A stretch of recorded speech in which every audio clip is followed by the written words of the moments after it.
Hello, I'm J. Jermaine Bay of Elodian Moorish Pradium, Monte, Colorado. The acronym is AMPAC and the Chief Judge of Consular Court. Today is Class 147. Class 147. What did we learn in Class 146? Well, we're still taking a deeper dive to understand what's commonly known as sovereignty, right?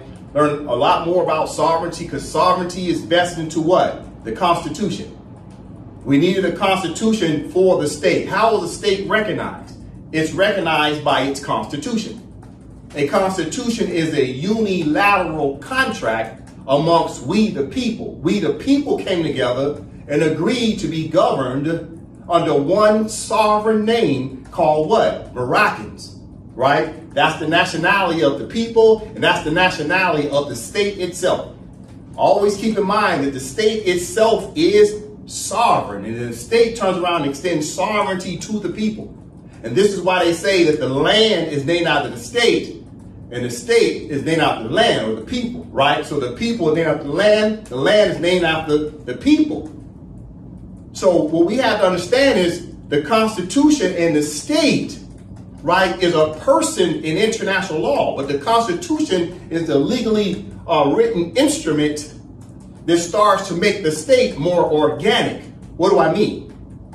Well, the Constitution sets up what? The legal personality for all states on planet Earth to be able to do what? Get into diplomatic relations or commercial relations, etc. It's state on state relations. This is what we learned in the Treaty of Montevideo of 1933, Article 1, right? It said the state is a person in international law. And that the state possesses what? 4 qualities. What are the 4 qualities? Right? Population, defined territory, government, and the ability to enter into relations with other states. So therefore, it's a state on state relations. But what establishes a state? Its constitution. That way the people can be governed under one principle of law. You see? And this is what we have to understand. So as we continue to study in Class 146, what is it that we should really take away from it? Well, see, what we were starting to understand is what you call the 4 basic elements of a contract. What are the 4 basic elements of a contract? The first element is what? The parties must be known. The second element is what? Who's superior and who's inferior in the contract. What's the third box? What are the terms and conditions of the contract? And what's the 4th box? How do you enforce the contract?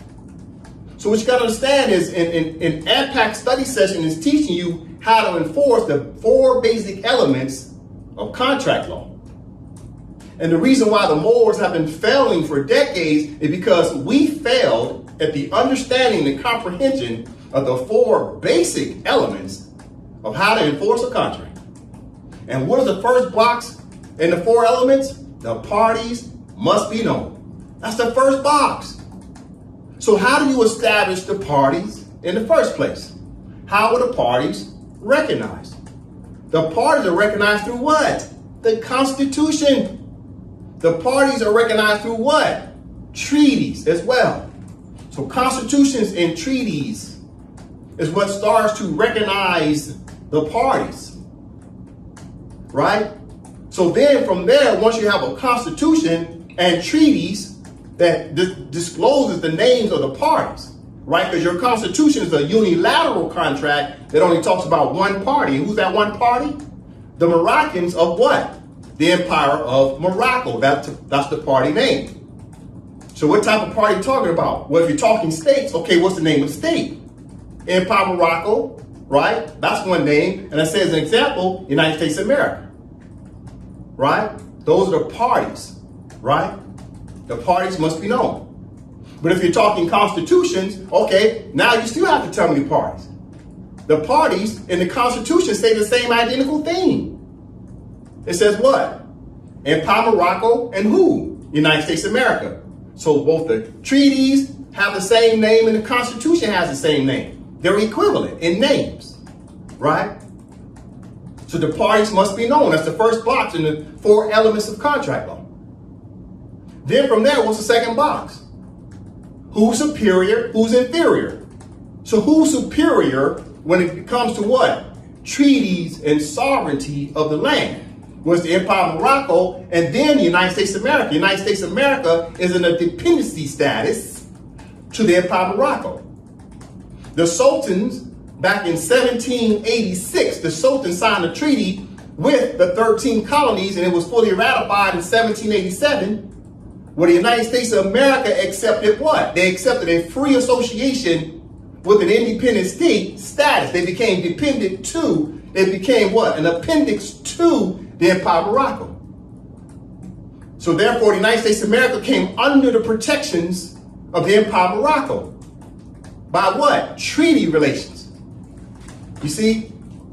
So the treaties express the fact that the United States of America and their citizens in the bilateral treaties of peace and friendship, that the Empire of Morocco is subordinate, inferior in the treaties. Okay, you must understand this. That's the first box in the 4 elements of contract. Who are the parties? And the second box is what? Who's superior, who's inferior? Well, how do you know who's superior, who's inferior? Well, you got to read the contract. What contract? It's the treaties. So now that you know the Empire of Morocco is superior, United States of America, as an example of a bilateral treaty.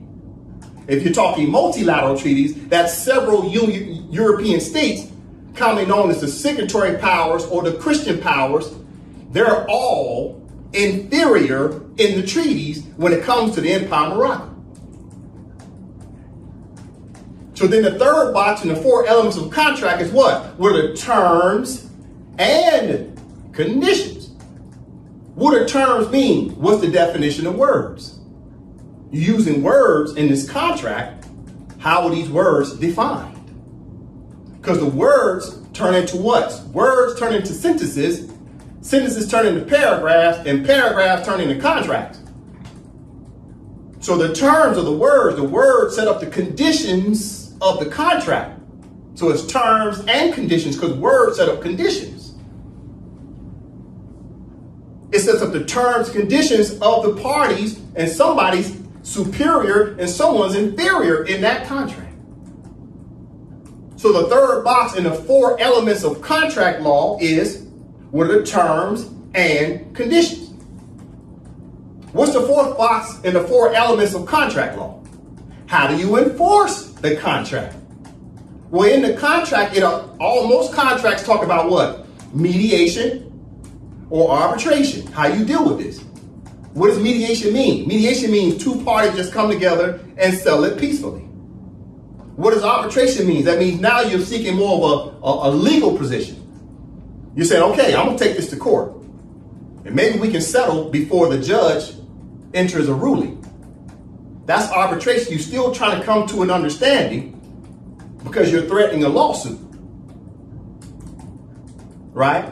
Then that's what? Judicial settlement, because now the 2 parties who couldn't sell it from a mediation perspective, now trying to sell it from an arbitration perspective, now they're going full force with what? The court, to let the judge settle it by the interpretations of commonly known as called law and fact.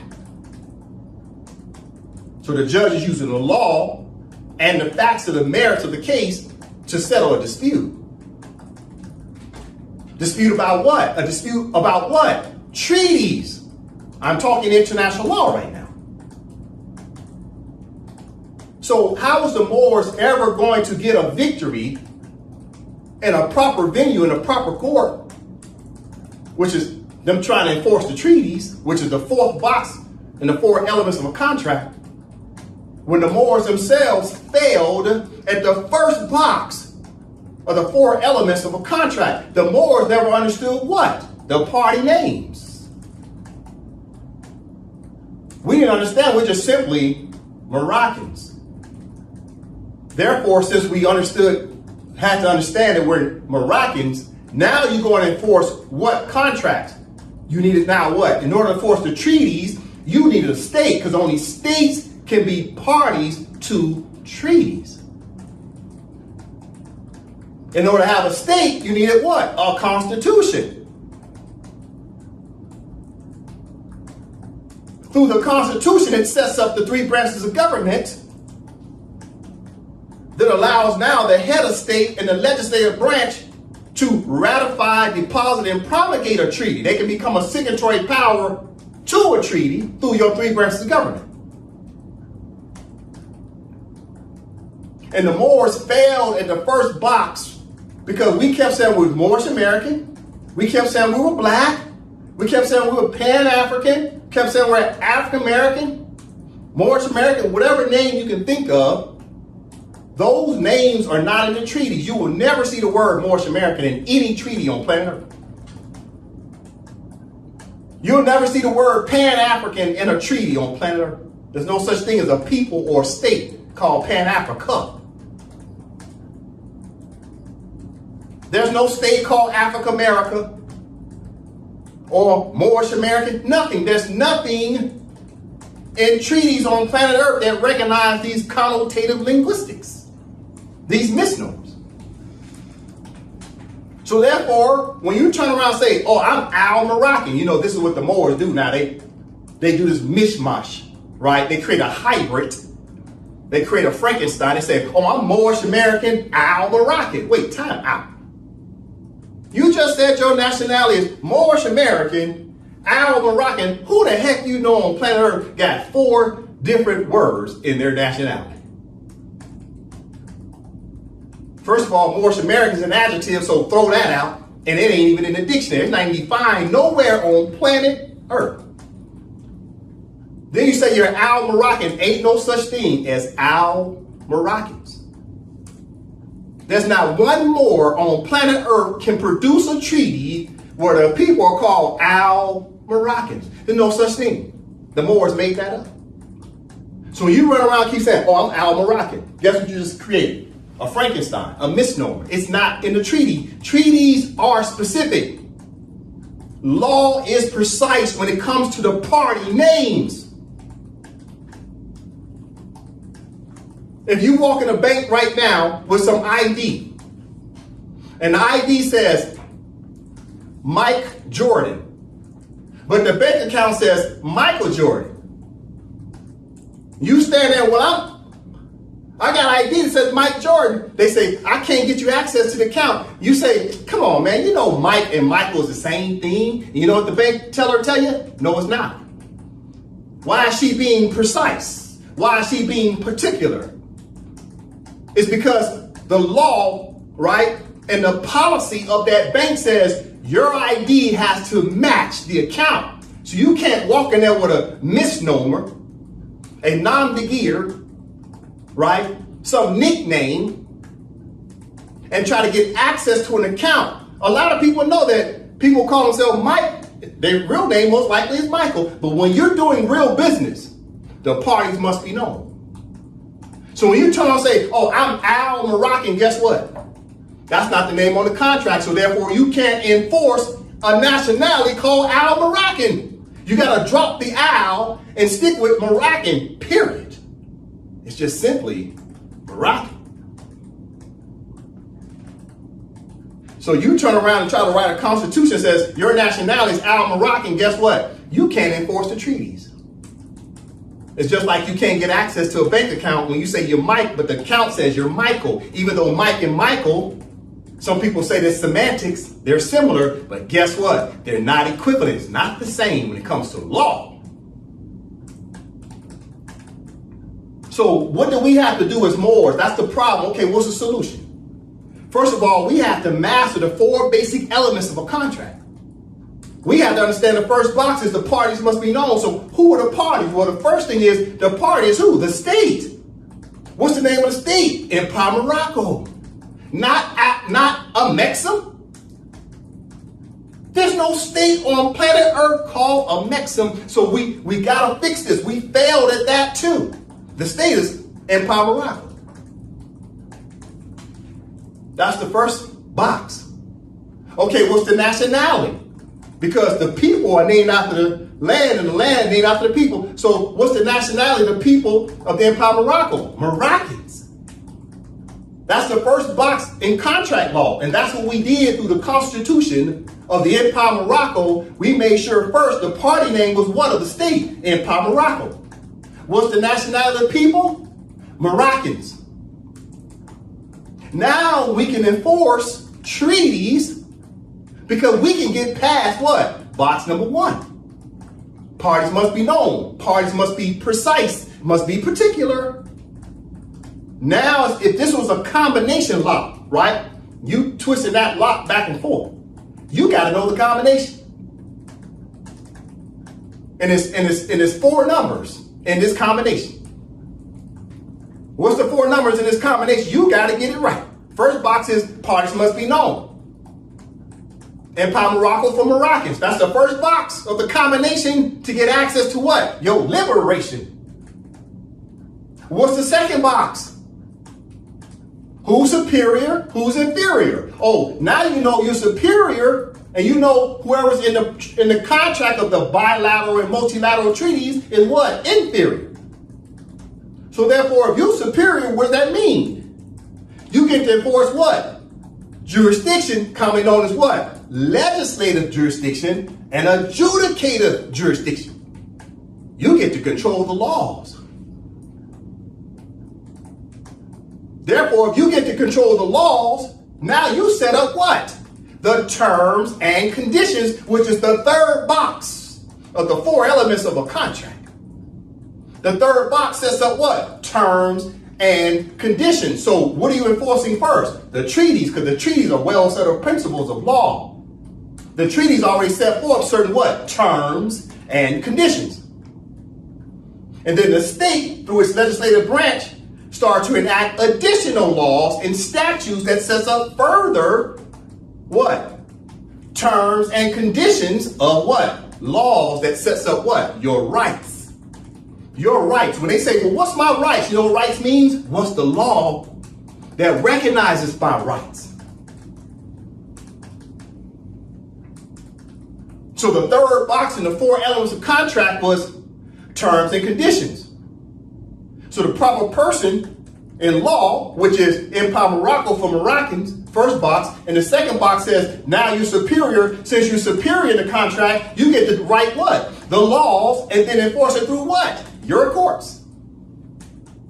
And that's the 4th box of the 4 elements of contract. How do you enforce the contract? You enforce it through what? Your court. Which is what? Consular court. Consular court is what? A separate venue. Consular court is a venue set up to settle disputes between the Empire Morocco and all other signatory powers to our treaties, which ended up being what? The Christian powers, commonly known as the European powers, right? So now in class 146, we started understanding why did the Moors need a constitution? It's because it was the only way to get our sovereign powers and our sovereign authority back under the proper person name. The Constitution declares to the world the name of the state and the name of the nationality. That's the first box in contract law. It's the combination to your liberation. Those 4 elements. And now that we have a constitution for the Empire Morocco, now we can do what? We can become what? Signatory powers to our own treaties. We can recognize our treaties and enforce them and accede to them and start to enforce them through what? The government and our state for the Empire Morocco. And once we do that, now we're what? Superior in the contract, and we can enforce it through the terms and conditions of the treaties and through our internal Moroccan laws. We can enforce all that through what? Our consular courts. And this is why we need a constitution for the Empire Morocco. This is what we have to understand from class 146. It's all about the Constitution. What else did we learn in class 146? Well, it was about the rights of indigenous people, right? The Declaration on the Rights of Indigenous People of the year 2007 that Barack H. Obama signed in 2010 on an international level. But the United States Senate and House of Representatives never passed it as legislation for the state of the United States of America. So what you have to understand is Barack H. Obama and Rahm Emanuel, which was the mayor of Chicago, Illinois back in 2011, 2012, they want the Moors to go back and read what? Articles such as Article 8 and Article 27. Article 8 of the Rights of Indigenous People talked about what?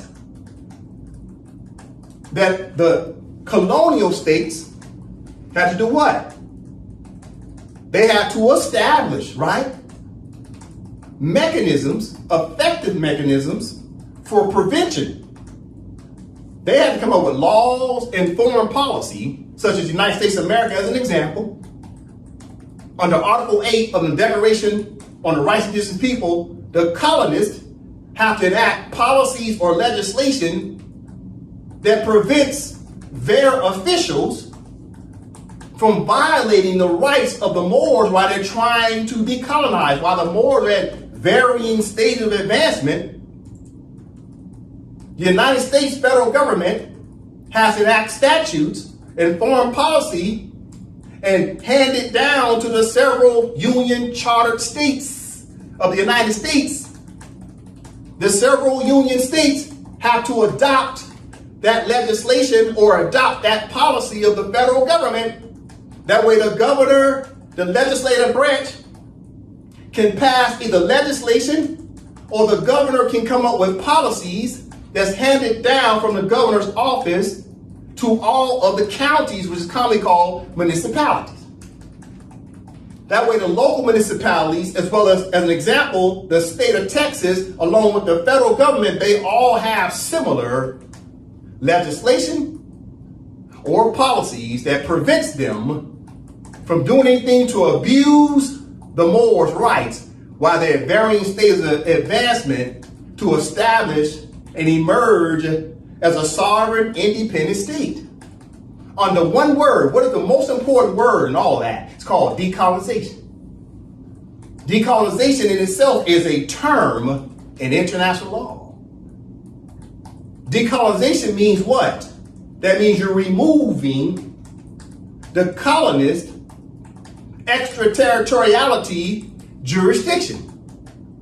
You're removing the colonist civil and criminal courts, and you're removing their laws from your jurisdiction, because now you got separate jurisdictions. Moroccans are not governed by the laws and courts of the United States of America. The Empire of Morocco has its own jurisdiction, its own laws, its own courts to govern the affairs of Moroccans. The United States of America, the United States, the several union states, and their municipalities have laws to govern Americans. So therefore, these are two separate jurisdictions, even though it's in what? Layers. We're all sharing the same landmass, but it's separate jurisdictions. Moroccans govern Moroccans, Americans govern Americans. However, when there's a dispute, guess what happens? The Empire of Morocco, according to the four elements of contract law, the Empire of Morocco is in what? The superior position to control the terms and conditions and be able to enforce that through consular court. Therefore, we have what? Territorial jurisdiction, legislative jurisdiction, right? Personal jurisdiction, and what? Adjudicative jurisdiction. So therefore, we got jurisdiction over the land, we got jurisdiction over the people, we got jurisdiction over the laws, and we got jurisdiction over the courts. In Morocco. What about Morocco? The Empire of Morocco. We'll learn a little bit more about the word empire today. And when we start making the distinction, what's the empire and Morocco mean? Okay? So that's what we learned in class 146, right? So today we'll continue on learning a little bit more about sovereignty, right? Sovereignty is vested into what? The state, the constitution, and the government. And the state, constitution, and government act as one, and it extends a limited sovereignty to the people. Because the people themselves of the republic has extended the sovereignty to the state and the constitution. That way all of us can be governed under one principal law called the Constitution. All right? Let's get to the class. As the Moors know, I always open up the Constitution. The Constitution is paramount. As an example, this is AMPAC's Constitution, right? AMPAC is an acronym. This is an internal constitution. AMPAC's Constitution is not the national constitution. The national constitution is what? The Empire of Morocco's constitution. That's the national constitution. That's the parent constitution. That's the external sovereign independent state constitution, which is for the Empire of Morocco. However, AMPAC's constitution comes under the umbrella and protections of the Empire of Morocco. It's an internal state, whereas the Empire of Morocco is the external state, it's the parent state, right? So why did AMPAC and all other Moors need an internal constitution? It's because what? Under this word called udi possidetis juris, it helps the Moors to be able to share power. That way the Moors can govern over small territories, right? What they call what? Territorial districts, right? Or territorial divisions. Each one of our Moorish states, such as AMPAC as an example, can govern over a small latitude, longitude, instead of AMPAC trying to govern over the entire empire. The Moors, this is what Moors got to understand. All politics is local. It starts from the local county, right? The counties, on up to what they call the state level, internal state, and from the internal state up to what? The external state level, which would be the Empire of Morocco. So it'd be Empire of Morocco, right? The external state, the parent state. Then it'd be internal state, for example, AMPAC. And then AMPAC has to oversee what? All those counties. Mm-hmm. So we have to set up almost like mayors in each county. Moorish mayors. Because we're already going to have a Moorish governor called a wazir. You see? So these are different levels of jurisdiction. All politics is local. So we need a local constitution for the Moorish state over a small territory, such as AMPAC is a small territory within the greater empire, okay? All right, let's move on. All right, speaking of constitution, as the Moors know, there's been a constitution drafted for the Empire of Morocco. It was drafted on February 1st, 2024, right? It was initially signed in good faith, in part, by governors and speakers of the House of the several internal Moorish states. And then from there, the Sultan was then elected because there's an office in this constitution called Sultan. Once the Sultan was elected on May 12, 2024, from there, it started to put the constitution in the status of being in whole. So it went from being in part, and then once the Sultan signed it, once the Sultan was elected, the Sultan made the constitution now become a status of in whole. All right? So now the constitution for the Empire of Morocco is in whole, which means now it's in full force. Okay, but what puts it into effect? So you go from full force and effect. How does it go into effect? Well, you got other procedural boxes we have to check. Right? We'll talk about that today. All right? But the first thing I want to talk about is this. It's the Constitution for the Empire of Morocco. But what's the name of the state? It's Morocco. The name of the state is actually Morocco. But Morocco happens to also be what? An empire. So therefore, it's the Empire of Morocco. Keep in mind, of in the 8 parts of speech is what? A preposition. When you look up the word of, right, it says preposition, and what's the meaning of it? It says what? It's a possession. The word of establishes a possession. So watch this. So the Empire of Morocco, based on interpretation of the 8 parts of speech, means what? The empire is a possession of Morocco. You see that? So Morocco owns the empire. And the empire is a possession of Morocco itself. So the next question is, okay, Morocco is the state, but then what about the word empire? What does that truly mean? We got to break these things down. This is our constitution for Moroccans. We need to understand the first page of it, the cover page, is part of the what? 4 basic elements of a contract. The parties must be known. And the 4 basic elements of contract, what's the first box? Parties must be known. Well, who's the party?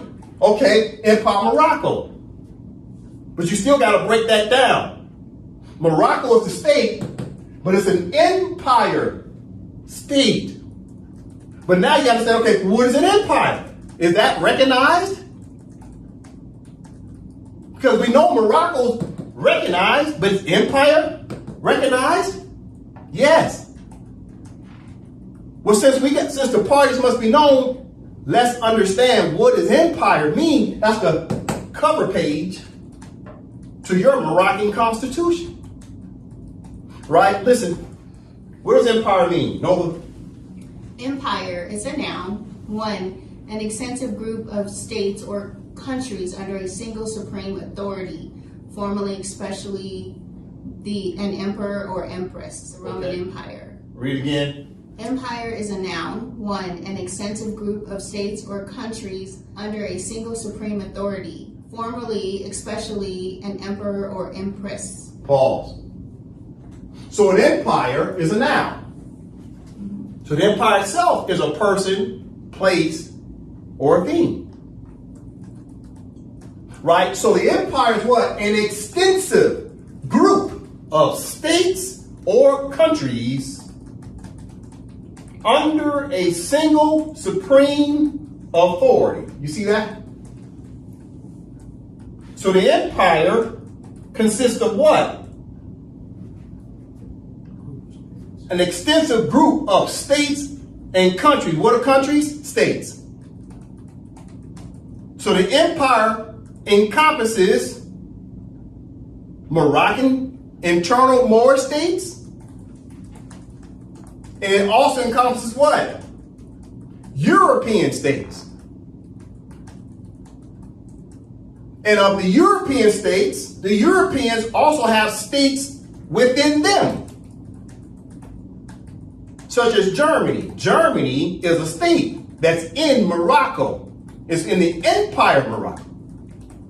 And Germany itself has 16 states within it. They're internal states, such as Berlin.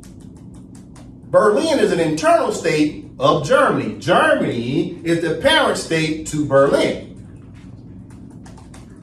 So it's an extensive, right, group of states and countries under, that's the key word, under. Let's read again. The empire is an extensive group of states or countries under, that's the key word, under a single supreme authority. Who's the supreme authority? The Empire of Morocco. The Empire of Morocco is what? The state, the parent state. Who's the head of state of the Empire of Morocco? Sultan. That's why the word sultan says a supreme ruler. Sovereign ruler. Has sovereign authority. So therefore the sultan and the state acts as one. And all other states come under the supreme authority of the Empire of Morocco. And it comes under the supreme authority of the sultan, who's head of state. And this is why it continues to go on and say, what? Emperor. An emperor. Right? An emperor. What's the emperor? We looked that up in class 146. Emperor is who? The sovereign authority.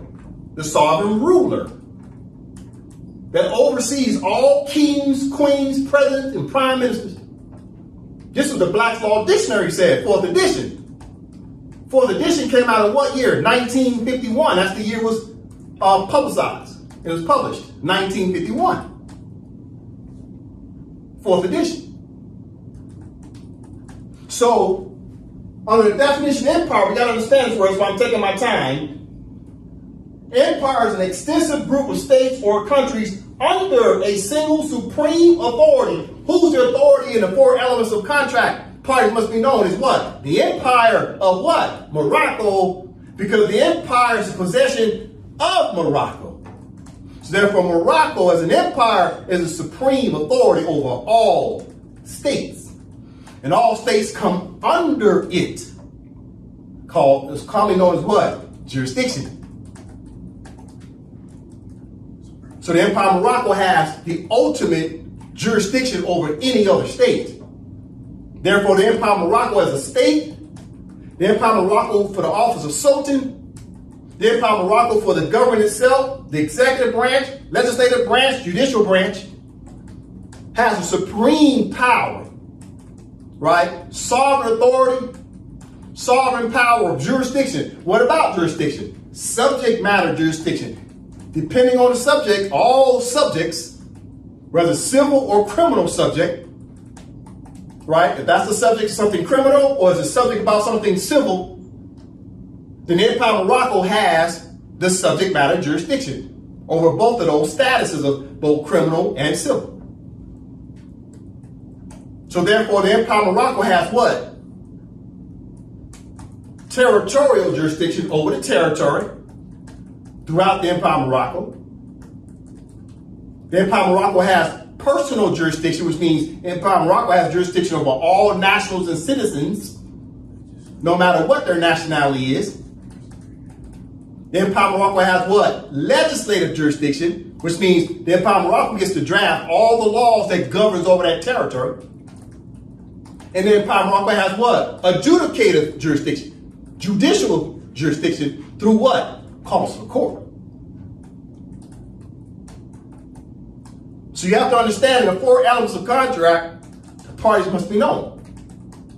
The empire that all the Europeans recognize, we're going to talk about that in just a moment, they recognize Morocco as being what? An empire. They recognize Morocco as being what? The sovereign authority. Yeah. They recognize themselves as coming what? Under a single supreme authority. This is what they recognize. Let's continue. Listen, I'm talking empire. I'm talking contract law right now. I'm talking contract law. What is an empire? We got to understand this. This is the cover page to your Constitution. Listen. George Washington, 1789. George Washington was the first president of the United States of America. Right? Right? Mm-hmm. Okay. So George Washington wrote a letter to who?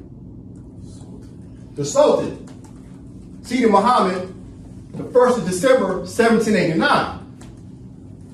And in that letter, George Washington recognizes what? The empire. See it? The word empire, see that? So George Washington is a president, right? He's what? The head of state for the United States of America. Through his own executive letter, he's recognizing the Sultan and he's recognizing the empire. Because the Sultan Empire had already recognized the 13 colonists in 1777. Now they're getting into what? Diplomatic relations through what? Treaty relations. So George Washington in 1789 is also using the word empire. This is why the word empire is in our Constitution. Nova right here. Let's read this paragraph. It gives me pleasure to have this opportunity of assuring your majesty that while I remain at the head of this nation, I shall not cease to promote every measure that may conduce to the friendship of and harmony, which so happily subsists between your empire and them, and shall esteem myself happy in every occasion of convincing your majesty of the high sense which, in common with the whole nation, I entertain of the magnanimity, wisdom, and benevolence of your majesty. All right, so George Washington is referring to the Empire of Morocco for the Sultan of Morocco, which is His Majesty.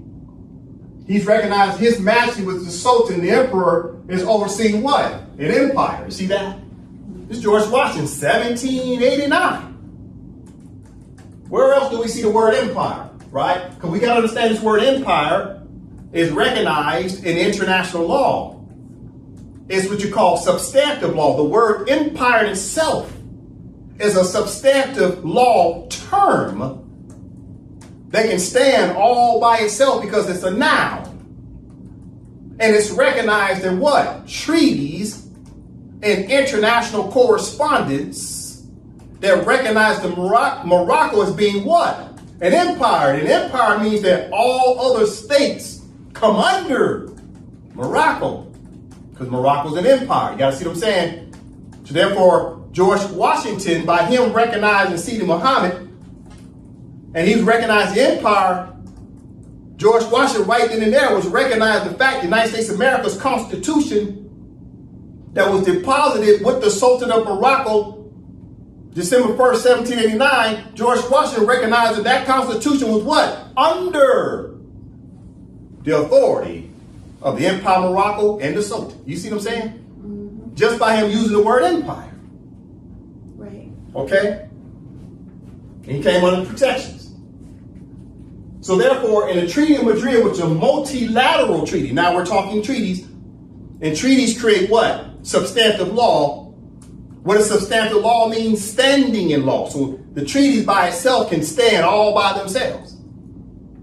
It's enforceable. It has the force of law.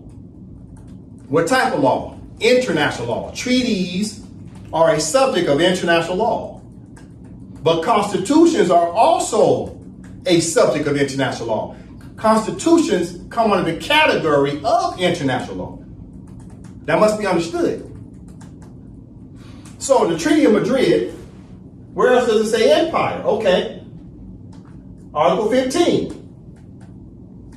We got to understand, why does the Constitution of Empire of Morocco say the word empire? Okay. It's because it's a word used in the treaties. It's a word used in international law to identify Morocco. But more importantly, listen to me. Why is the word empire so important to the Moors? Because it reminds the European states that they come under the authority of the Empire of Morocco.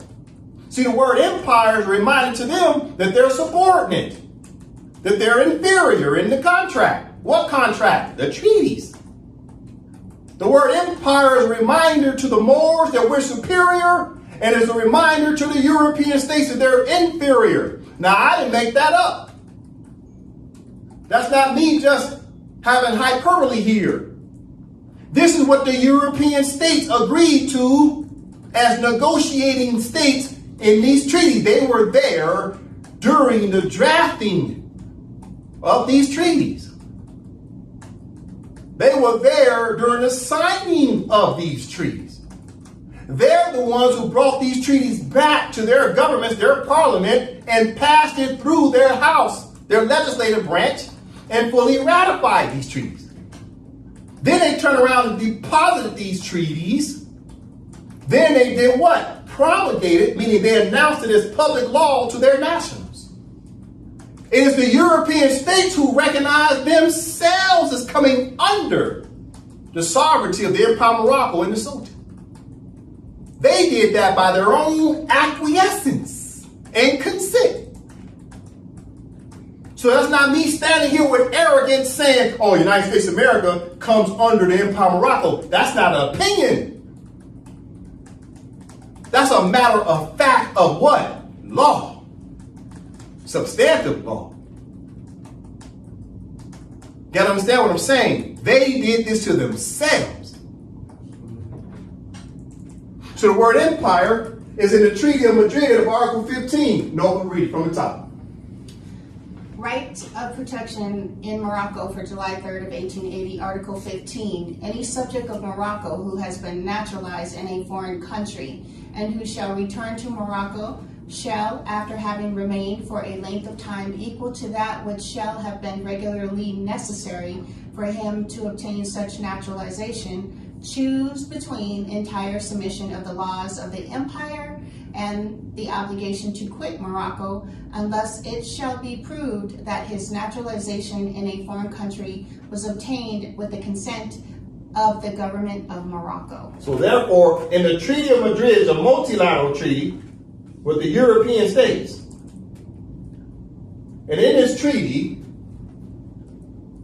it says right here, any subject of Morocco, right, has to do what? Return to Morocco, right, and choose between entire submission to the laws of what? The empire. See that?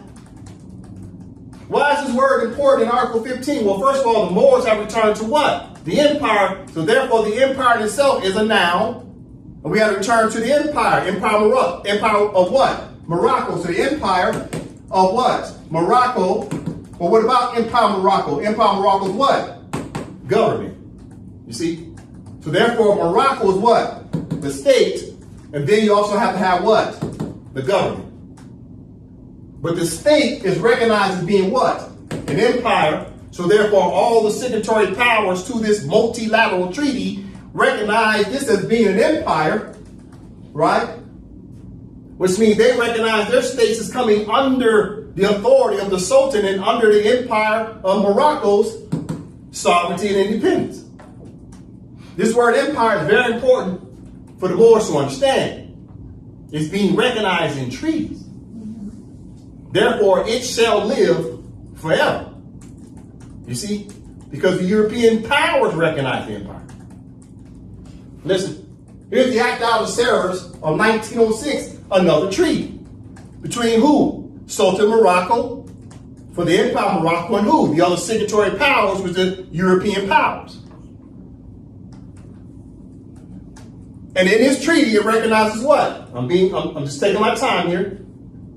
It recognizes what? The empire, right? So under Chapter 5, Nova, read this right here.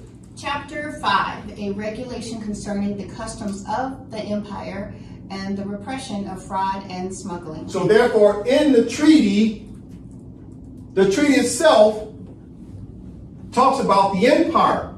I can find the word empire here about 15 times. I'm just pointing it out right here. It's just listing all the chapters, the names of chapters. It talks about the empire. You see that? That's in another treaty. That's creating what? More customs, more well-settled principles of what? Law. This is important to understand why the word empire is on the cover page of your Constitution. Because we just simply say Morocco, well, Morocco is recognized what? As being an empire, but we need to declare that it's what? An empire. We got to declare through our Constitution that we, as Moors, recognize the empire because the treaties recognize it as an empire. And more importantly, I'll say it again. We as Moors got to keep saying it's the Empire of Morocco because the word empire means what? That all other states are inferior and subordinate to the empire of Morocco. And the empire is a possession of Morocco. Because the word of is a preposition, it means possession. So the empire is a possession of Morocco. Let's continue. Where else is the word empire? Oh, okay. It's in the Treaty of Fez of 1912. So even when France signed this bilateral treaty with the Sultan of Morocco in 1912, they continued to recognize France was still recognizing Morocco as being what? An empire. So now you go down to where it says empire. It says the word empire here twice. Okay? The first time it mentions it is in Article 5. Okay? Article 5. Okay? Let's read this last paragraph of Article 5. Joseph, The Commissioner Resident General shall be the sole intermediary between the Sultan and foreign representatives, and in the relations which these representatives maintain with the Moroccan government. In particular, we shall have charge of all matters relating to foreigners in the Sharifian Empire. He shall have the power to approve and promulgate on behalf of the French government all the decrees issued by His Sharifian Majesty. So, just like George Washington was talking about His Majesty of what? His Majesty of what? The Empire. You see that? This is another treaty which creates what? Substantive law, and also creates what? A custom. What does the custom mean? Right? What does the custom mean? Custom mean it's the practice of law. It's the customary norm of international law. It's this custom. That the custom is that Morocco is what? An empire. Because they continue to express through treaties that Morocco is an empire. Now that's Article 5. Okay, let's go down. In the Treaty of Affairs of 1912, it mentions the word empire twice. Okay, Joseph. Article 7. The government of the French Republic and the government of His Sharifian Majesty reserve unto themselves the right to determine by mutual agreement the basis of a financial reorganization which, while respecting the rights conferred upon the holders of the Moroccan public loans, shall make it possible to guarantee the commitments of the Sharifian treasury and to collect regularly the revenues of the empire. All right. So in Article 7, once again, it's recognizing who? His Sharifian Majesty, which is the Sultan. And the Sultan overseeing what? An empire. So the Treaty of Affairs of 1912 continues to recognize the empire. And it recognizes His Sharifian Majesty, or His Majesty the Sultan, or the Emperor of Morocco, as overseeing an empire. And we looked up the definition. Empire means what? An extensive group of states or countries under a supreme authority. And who did they say the authority was? Emperor. You got to understand why this word empire is so important to the Moors. It's just not some loose term. You got to understand what I'm saying here. It's recognized in treaties. And now it's recognized in our Constitution. That way we continue what? The custom of calling Morocco an empire, because empire means everybody is inferior to the state called Morocco. Because Morocco is an empire. Listen, we're talking empire. Where else the word empire located? As substantive law.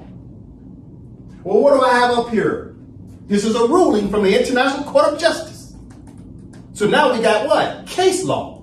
Res judicata on what? An international level from a world court. Now the ICJ, coming on what? International Court of Justice, has read these Moorish treaties out loud and put on the record that the court also, through its interpretations, realizes Morocco is what? An empire. Okay. Let's look up a couple of places where it says the word empire. Okay. So right off the top, we can already see in the case where it says the word empire. Empire, empire, hold up, and empire. This is in the case. Well-settled principles of a ruling. We're going to read this paragraph because the Moors can understand why is this word empire so important to us as Moors. Because it has standing in law. It's not a loose term. It's a law term. Okay, what's the 4 elements of a contract? What's the first element? Parties must be known. What's the second element? Who's superior? Who's inferior? What's the third element? What's the terms and conditions? And what's the fourth element? How do you enforce the contract? You see? Meaning, what court venue has jurisdiction to hear the merits of the case? So therefore, the word empire itself represents what? It's a part of the first box. Recognize the parties must be known. What's a party name? Empire is also a party name. But you got to be particular. Empire what? Morocco, you see? So the Constitution says Empire of Morocco. We put these words together. That way it sets up what? The superior position. Second box of 4 elements of contract. Who's superior? Who's inferior? Well, what makes Morocco superior? It's because it's what? An empire. You see? 4 elements of contract matters. AMPAC study session is basically a contracts law classroom. We're learning how to enforce contracts. It just so happened that the scope of what we're talking about is treaties and international law, but it's just still contract law. So the term, the third box in the 4 elements of a contract, what's the third box? Terms and conditions. What terms are you using? What's the word called? Empire. Okay, how do you define the word empire? Well, we looked it up. Empire means what? An extensive group of states and countries under a supreme authority. Then they turn around and identify the authority as who? The emperor. Class 146, we looked up emperor in Black's Law Dictionary, and it says it was who? The sovereign ruler, the sovereign authority. Then in Black's Law Dictionary, 4th edition, it went on to say, they talk about who? Morocco, in that same definition of emperor. Then they went on to say what? Well, the word emperor denotes superiority over kings. This is what they said. Why did they say that? Because they know what the word empire means. And who sits over the empire? The emperor, i.e. a sultan. You see what's happening? We're learning the 4 elements of contracts right now. This is what Moors were in the absence of. We never understood contracts. Okay? Listen, we're going to read this from the top. This is an International Court of Justice case, France versus United States of America, August 27, 1952, page, this is the first page, which opens up the judgment. It says 178. Okay. All right. Start from the top. It says the court. Nova. The court, composed as above, delivers the following judgment. On October 28, 1950, the charge d'affaires AI of France to the Netherlands filed in the registry on behalf of the government of the French Republic an application instituting proceedings before the court against the United States of America concerning the rights of nationals of the United States of America in Morocco. The application referred to the declarations by which the government of the United States of America and the French government accepted the compulsory jurisdiction of the court in accordance with Article 36, Paragraph 2 of the court statute. It also referred to the Economic Cooperation Agreement of June 28 of 1948 between the United States and France and to the Treaty for the Organization of the French Protectorate in the Sharifian Empire, signed at Fez on March 30th of 1912 between France and the Sharifian Empire. It mentioned the Treaty of Peace and Friendship of September 16th of 1836 between the United States and the Sharifian Empire, as well as the General Act of the International Conference of Algeciras of April 7th of 1906. All right. So even in a ruling from the International Court of Justice, the ICJ judges recognize that Morocco is what? An empire. So this is the court writing this. And right here, just in this one paragraph, they mention the word empire 3 times. Whose empire? It says what? The Sharifian Empire. See right here? It says, it mentioned, right, in this case, it mentioned the Treaty of Peace and Friendship of September 16, 1836, right? Between who? Between the United States and the Sharifian Empire. What does Sharifian mean? His Majesty, the Sultan, the Emperor, Sharifian. Sharifian Empire, which is the Sultan's empire. It's the Sultan's empire. So in this case, they were talking about the Treaty of Peace and Friendship between the United States of America and the Sharifian Empire. So the empire is being recognized not only in treaties, not only in diplomatic correspondence such as George Washington's letter to Sidi Muhammad, 1789, it's also listed in a bilateral treaty between France and the Sultan in the Treaty of Fez of 1912, but it's also mentioned in what? Court rulings. Therefore, the word empire is a substantive term in international law. It has standing in law. You see? Okay, listen. So now we go back to the Constitution. The Constitution is for the Empire of Morocco. So even though Morocco is an empire, but this word right here is very important to the Moors because it declares to the world that all of the states who were signatory powers throughout the Empire of Morocco still come under the sovereign jurisdiction of the parent state, the external sovereign independent state commonly known as Morocco. But Morocco in international law, listen to me, is known as what's commonly known as a special character. The Empire of Morocco in international law is known as a special character. Guess who called it a special character? The International Court of Justice.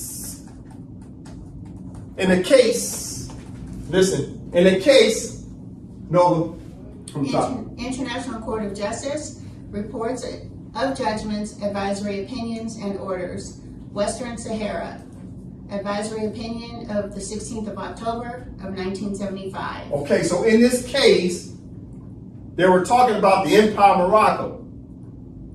But this case is really about the Kingdom of Morocco in 1976. The Kingdom of Morocco and the territory commonly known as the Mauritius, not Mauritius, but Mauritania, we're trying to take over the territory of West Sahara.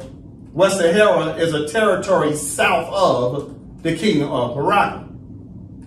So after Spain removed themselves as a colonial administrative power, the indigenous people were trying to reclaim the land. But the Kingdom of Morocco tried to annex the land. So in this case, United Nations asked the ICJ to set forth an advisory opinion, right? An advisory opinion in 1975, they gave their opinion. And in this case, they referred to the Empire of Morocco as being what? A special character. Why do they call it a special character? I'll tell you why. I'll tell you why. It's because of this right here. It's because of the definition of empire. See, the International Court of Justice judges have always known that the Empire of Morocco means that all the European states come under the sovereign jurisdiction of the empire. All the ICJ judges know this already. They've known this for decades. And they already have two rulings, right? A part of their res judicata, two rulings regarding the subject matter of the Empire of Morocco. They had a ruling in what year? 1952 of France versus United States of America. They talked about the empire. Then another advisory opinion came out in 1975 in the case of Western Sahara. And they talked about the empire. So the ICJ has two case laws talking about the empire. So you gotta understand the word empire is very important to the Moor. So in that case, let's go back to it. In the case of Western Sahara at the ICJ, one of the judges, right, Judge Gross, makes the following declaration. So one of the judges, right, in section 2 of his declaration, what does he say? he starts talking about what? The empire. You see that? He starts talking about the empire. In 1975, in the advisory opinion, which was the ICJ's ruling, based upon their opinion of a case about decolonization for the indigenous people of the West Sahara. But even in that case, the ICJ judges are talking about the empire. So this is not just a loose term. This is a very important word to the Moors. I'm spending time on this for a reason. And now it's in what? Our Constitution. Constitution for the Empire of Morocco. Now, listen to me. The Moorish Americans have always failed at the four elements of a contract. They never could get past box number one.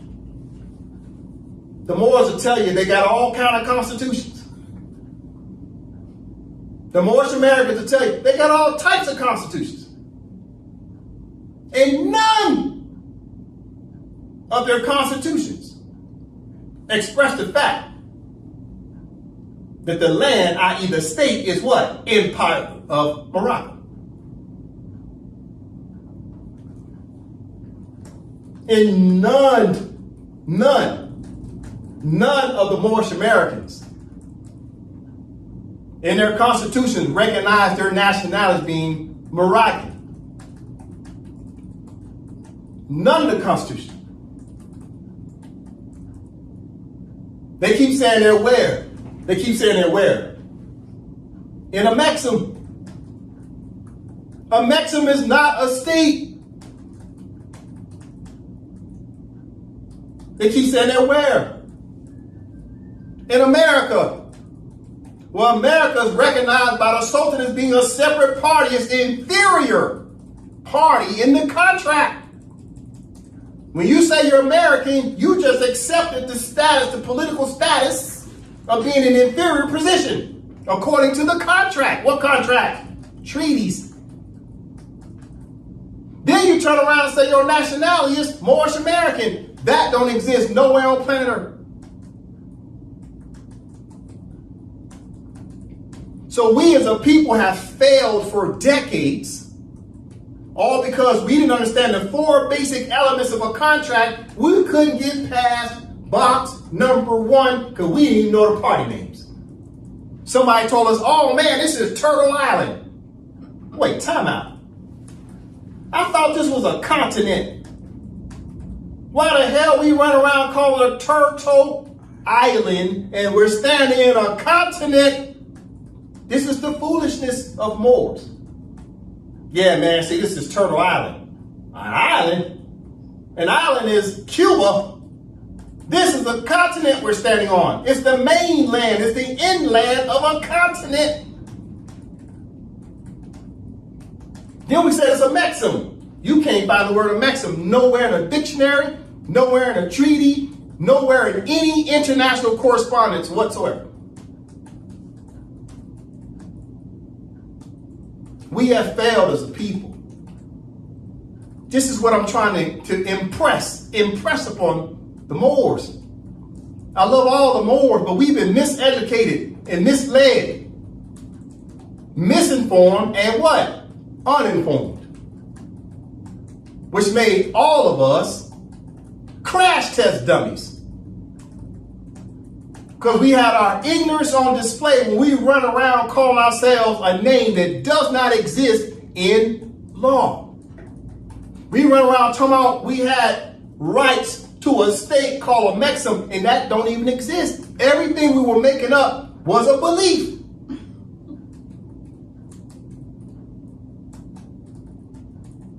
So you gotta understand, we've done this to ourselves. I'm taking my time today to explain to you what the word empire is all about. Why it's so important. It has standing in law. It's not a loose term just thrown around. It's one of the most powerful words on planet Earth. When you add the word empire to the word Morocco, because Morocco is a special character. This is what the International Court of Justice referred to the Empire of Morocco in the case of Western Sahara in the year 1975. The ICJ recognizes the empire as being special. Why is it special? Because the judges of the ICJ knows that everybody's states come under the Sultan and the Moorish government. And they know when the Moors wake up, the Moors will have sovereign jurisdiction over all states throughout the Empire of Morocco. So you got to understand why for decades they've been trying to hide the word Moor. Because they know that the word Moor starts to invoke the word Empire of Morocco. So therefore, the Moors have been failing at the four elements of a contract. We couldn't get past box number one. Then we turn around and said the Europeans was the devil, but the reality is we as a people never studied law. What type of law? International law. But what encompasses international law? Well, first of all, your Constitution is a subject of international law if you've deposited it with the United Nations in accordance to Article 102 of the Charter. There can be no secret treaties. Your Constitution is recognized as a treaty in itself because it comes under the category of international law. So therefore, there can be no secret what? Constitutions. So therefore, the Moors never deposited their constitutions with the United Nations Secretariat in according to Article 102 of the Charter. That means your Constitution is called what? Private law. It's not public law. Because you didn't deposit it with the public in accordance to the United Nations procedural law. Therefore, your Constitution is what? A secret. It cannot be enforced if you didn't check the boxes of international law.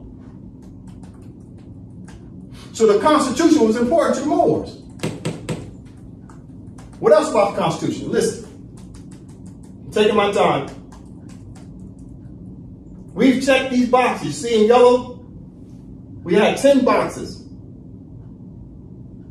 And now we've checked all these boxes under procedural law, right? Under constitutional procedures, I'll say it again, under constitutional procedures, we've checked these boxes. The first box was what? Well, the Constitution was drafted on February 1st, 2024. Number two, it was signed by the Sayarajas on February 29th, 2024. Who are Sayarajas? Those are the speakers of the legislative branch of the internal Moorish states.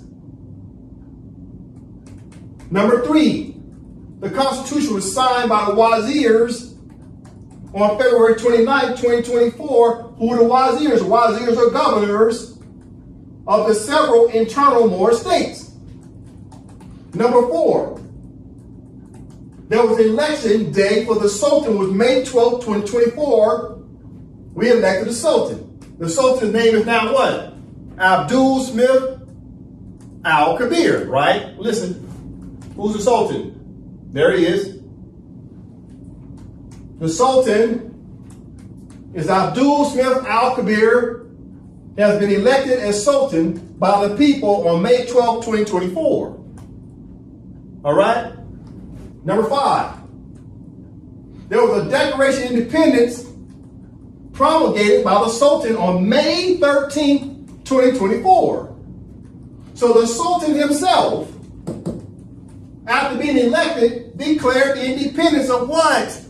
The Empire of Morocco. You must declare to the world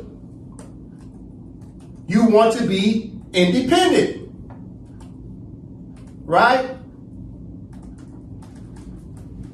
Number six, the Constitution was signed by the Sultan on June 3rd, 2024, which now took this Constitution from being in part to now being in whole because the Sultan is head of state. So since the Sultan is head of state, when the Sultan signed it, that made the Constitution come into what? Whole. into full force. But yet it still hadn't what? It still wasn't in effect. So it was in full force, but not in effect. It wasn't effective yet. Why not? Because we still have to check more procedural boxes according to international law. You have to follow what? The procedural law, the procedure of law. Listen, then number 7, we had a public inauguration of the Sultan on June 8, 2024. So that was recorded. It was a public inauguration of the Sultan on June 8th, 2024, okay? And the Sultan took an oath to both the Constitution and his office of Sultan. And all the other elected and appointed officers of both what? All the other officers of what? Listen, all the other officers of what? The executive branch, the legislative branch, and the judicial branch were all sworn in on June 8, 2024. So now the Empire of Morocco is back in session because the head of state, Sultan, is back in place, and the executive branch, legislative branch, and judicial branch has all of the elected appointed officials back in their offices. There hasn't been a government for the Empire of Morocco since 1956. So you have to understand it's been almost 68 years since the Empire of Morocco's had a what? A sitting government that's back in session. Listen, so number 8, the Constitution was promulgated to the empire by the Sultan on June 8th. What did the Sultan do on June 8th during the public inauguration? He got up there and he talked about the Constitution. He promulgated, he said, the Constitution and me taking my oath now brings the state back into session. Because we got a head of state now. For the proper office of what? Sultan. Listen.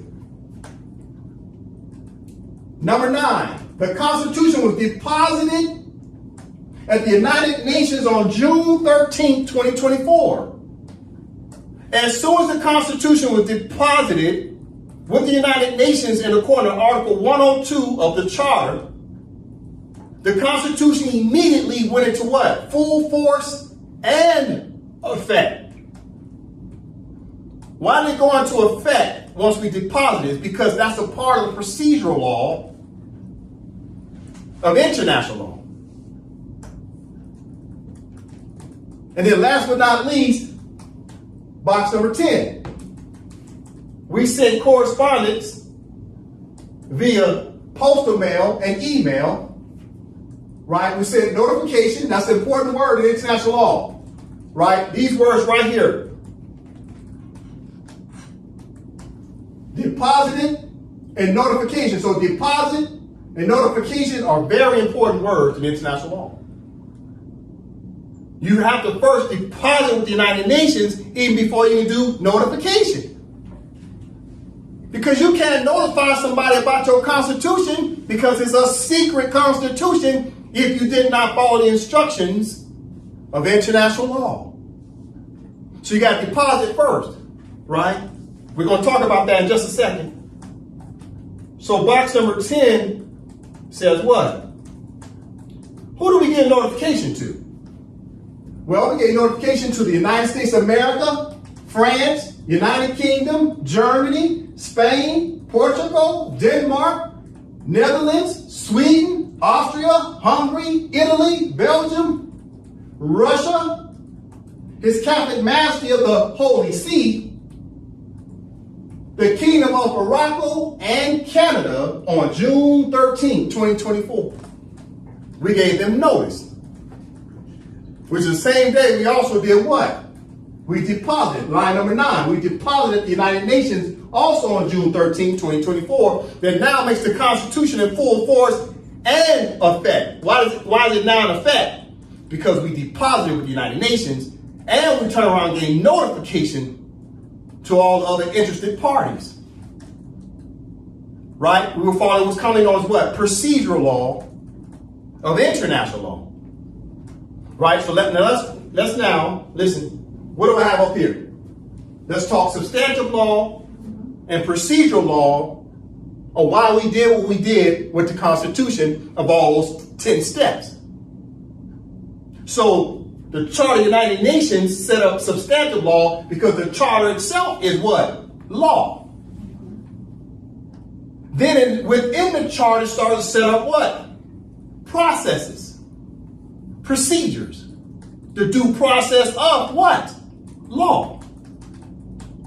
So we have to follow due process. One of the first things we have to do as a people under Article 73, which is Chapter 11, first thing we have to do, because Chapter 11, Article 73 and 74 is about what? Declaration. You have to declare. So the Sultan did a what? A declaration of independence.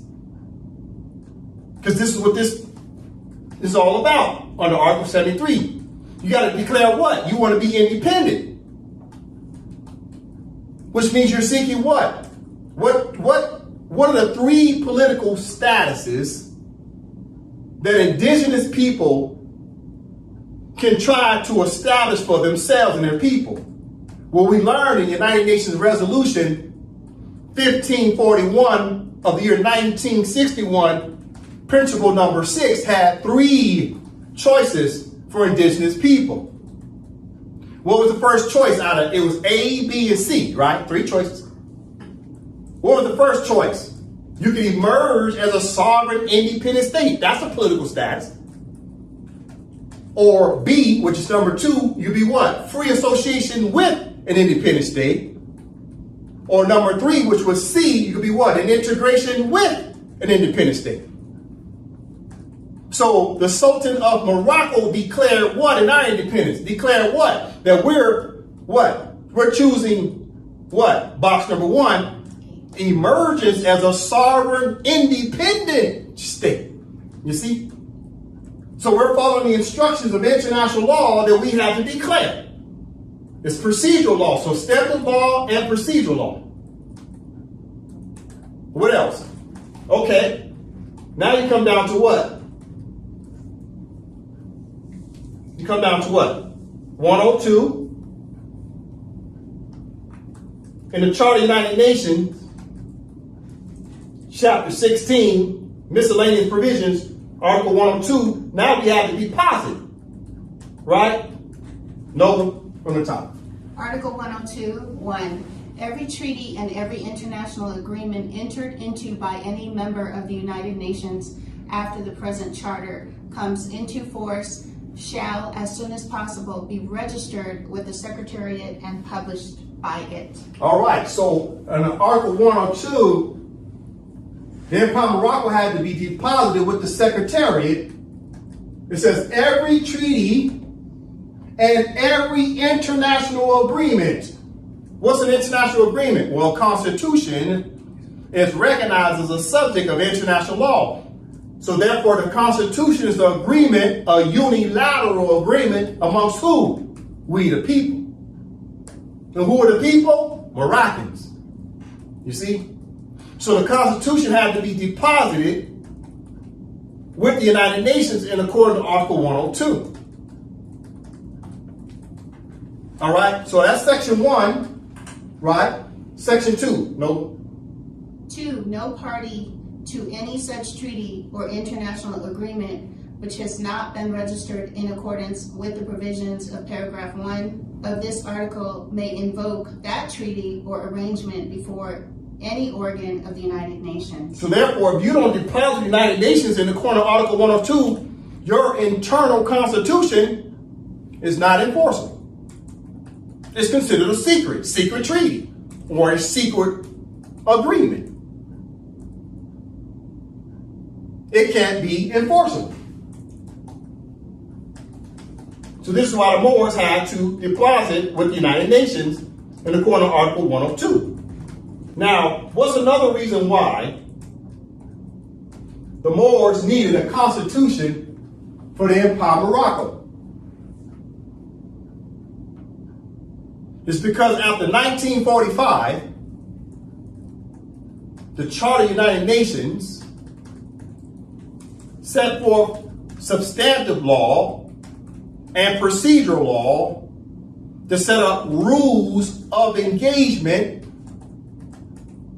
for indigenous people to decolonize. After 1945, the charter members, which are all the several member states around planet Earth, said if people want to decolonize, then they have to bring their standards up to a civilized nation status. You can't keep using archaic ways if you want to be recognized by other states, then other states are playing by an organized dual society. So therefore, the Charter of the United Nations set up rules. That way, everybody plays by the same rules, including indigenous people who now are establishing a state. So states had to come up with something that's on a uniform basis. You can look at the Charter of the United Nations coming up with rules almost like if you look at the NBA, the National Basketball Association, as an organization, came up with what? Rules of engagement on how the players play on the court. They got referees, all the rules are there. Or you can look at the Harlem Globetrotters. That's an archaic way. Harlem Globetrotters get to make up their own rules. Even though it's basketball, it's a different level of basketball. You make up your own rules. But the NBA has a set of rules for all of its members, teams, to play by the same rules. And this was the Charter of the United Nations set up after 1945 for Moors who are trying to do what? Decolonize. Because they're trying to uplift fallen humanity. Well, the only way to do that is to follow the rules of international law. Listen, now we're going to go down, okay? We're going to go down to the statutes of the International Court of Justice. I'm taking my time. You got to understand why Moors were failing. The Moors were failing for decades because they didn't study international law. Now we're studying international law. And we got to understand where we made our mistakes. We got to correct our mistakes and simply follow the instructions of international law. So, okay, now we're looking at what? We're looking at the statutes of the International Court of Justice. Okay? This is a totally different contract because this is the statutes of the International Court of Justice. This is about the ICJ. Now you come down to what? Article 38. Okay? Article 38 is very important to the Moors. This is what Moors never understood. This set up the rules of engagement for people trying to decolonize. And this is the rules of engagement for all states. So if the contemporary states were here and the Moors are down here because they were trying to do what? Uplift fallen humanity to get to what level? If you're trying to uplift, you're trying to get to what level? You're trying to level up to what? If you're trying to uplift to get to what status is the question. If it's some type of political status for your people, that means you need a state. Therefore, if the other states was here, the Moors are trying to uplift, you're trying to come up. You're trying to come up to what status? You got to come up to an equal status of all other states. And they created rules for all states to abide by. Under Article 38 of the Statutes of the International Court of Justice, they start talking about civilized nations versus what? Uncivilized nations. If you're an uncivilized nation, they recognize you as being what? Some antiquated people who are using rules like you're still the Harlem Globetrotters. The International Court of Justice and the United Nations Charter member states are establishing organized rules like the NBA. The Moors want to stay over here like the Harlem Globetrotters. A three-ring circus instead of three-ring branches of a government, of a state. And the Europeans put the answers to the test right in front of our faces. This document has been out since 1946. 1946. We're in the year 2024. Noah, from the top. Article 38, 1. The court, whose function is to decide in accordance with international law such disputes as are submitted to it shall apply. A. International conventions, whether general or particular, establishing rules expressly recognized by the contesting states. B. International custom, as evidence of a general practice accepted as law. C. The general principles of law recognized by civilized nations. D. Subject to the provisions of Article 59, judicial decisions and the teachings of the most highly qualified publicists of the various nations as subsidiary means for the determination of rules of law. So this is about the rules of law under Article 38. So the courts, judges are bound to know the law. I'll say again, who knows the law? That's the question. Judges. Everybody else is practicing law. Attorneys practice law. Judges must know the law. So under Article 38 of the statutes of the International Court of Justice, the judges are saying now, everybody's got to play by the same rules. Everybody got to play by the same laws. Everybody must practice the same laws. That way we can set up customs, and the customs create what? Well-settled principles of law. Because now it's well settled. Listen from the top. Article 38.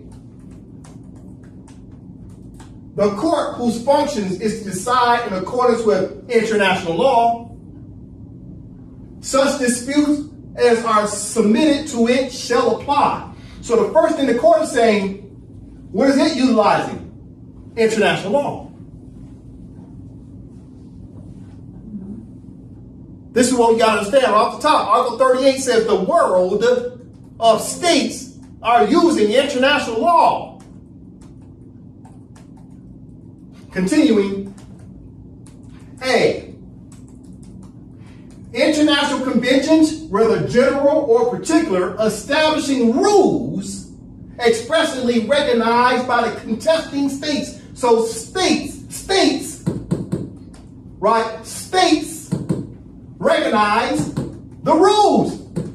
All the states recognize the rules. This was written in 1946. They were creating rules of engagement under what? International law. They're creating the rules of law. Then they set up what? Once you understand the rules of law, Section B turns around and says what? International custom as evidence of a general practice accepted as law. Which means once you start enforcing the rules of law, of international law, sets up rules of international law, and once you start following the rules of international law, that now sets up the custom, because everybody's accustomed to doing what? Following that same law. It creates a custom. Everybody's accustomed to it. It creates custom. So you got rules that create customs, because everybody's accustomed to following the rules. The rules of what? International law. Listen. Section B. International custom as evidence of a general practice accepted as law. See, I got that in green. The word practice. So everybody's practicing the customs because the customs were set up by the rules. So the rules created customs, but the rules were set up by what? International law. And everybody's got to do what? Practice the customs of the rules of international law. Listen, Section C. The general principles of law recognized by civilized nations. Section C again. the general principles of law recognized by civilized nations. So section C says the general principles of law. So the principles, what does principle mean? The well-settled principles. Because it's already settled. What's settled? That everybody's practicing and creating a custom, they get accustomed to enforcing the rules of what? International law. So now it becomes what? A general principle of law because it's a well-settled principle of international law. For who? Listen, civilized nations. They say anybody who's not following the rules is not civilized. You can't bring your globetrotter rules into the NBA. With all our good brothers who was playing in the A1 league, right? And one, I should say, and one. You know, the brothers was cuffing the ball and, you know, Skip to my Lou, come down the court. He cuffing the ball, he's carrying. But that was okay in street ball on the blacktop. But when you get on that hardwood, that's a different organization. That's a different level. So you want to uplift fallen humanity? That means you got to uplift yourself to what? Become a what? Civilized nation. What's a nation? We learned that in class 146. The nation is what? The state. And the state must have a constitution. And then the state must do what? Be recognized as a person in international law and possess certain qualities. We learned that in what? The Treaty of Montevideo of 1933, Article 1. The state is a person in international law, which is the nation. But how does the state become a nation? It's because it has a population, defined territory, government, and the ability to enter into relations with what? Other states. So it's a state-on-state relations. So civilized nations mean civilized what? States. And so therefore, if you're stateless, they don't consider you civilized. And then if you do establish a state through what? Your constitution, then you got to follow what? You got to follow what? The general principles of law, because it's a well-settled principle that so what? You playing catch up. Oh, you decolonizing? We got no problem with that. But overnight, you're going to have to fall in line with the what? General principles of law, which is the well-settled principles of law, right? And you got to start practicing the customs, right? The customary norms of international law, which set up certain rules, right? And set up the rules of what? International law. That's Article 38. And guess what? Moorish Americans had absolutely no clue. They don't know nothing about Article 38 of the statutes of the International Court of Justice. Because if they understood the statutes of the International Court of Justice, Article 38 said you have to be a civilized nation. Okay, what makes you a civilized nation? Okay, it's because you're following the substantive law and the procedure of law through what? Your constitution, because the parties must be known. Civilized nations have what? A constitution. But the constitution, the first box, and the four elements of contract law is what? Parties must be known. So all the Moors failed at being a civilized nation because they didn't understand the principles of law, which is the well-settled principles that you got to understand the four basic elements of contract law. And one of the contracts was the statutes of the International Court of Justice, Article 38, said you have to enforce what? The rules of what? International law. What were the Moorish Americans taught? Oh man, you got to enforce the Constitution of the United States. You got to enforce the res judicata of the Supreme Court of the United States. Oh man, let's use this case law from the state of Virginia. You see what I'm saying? All the Moorish Americans trying to enforce internal statutes, laws, codes, and ordinances of the internal states of the United States. They never studied international law. They had never understood what? The practice of law. The Moors were never in the practice of international law.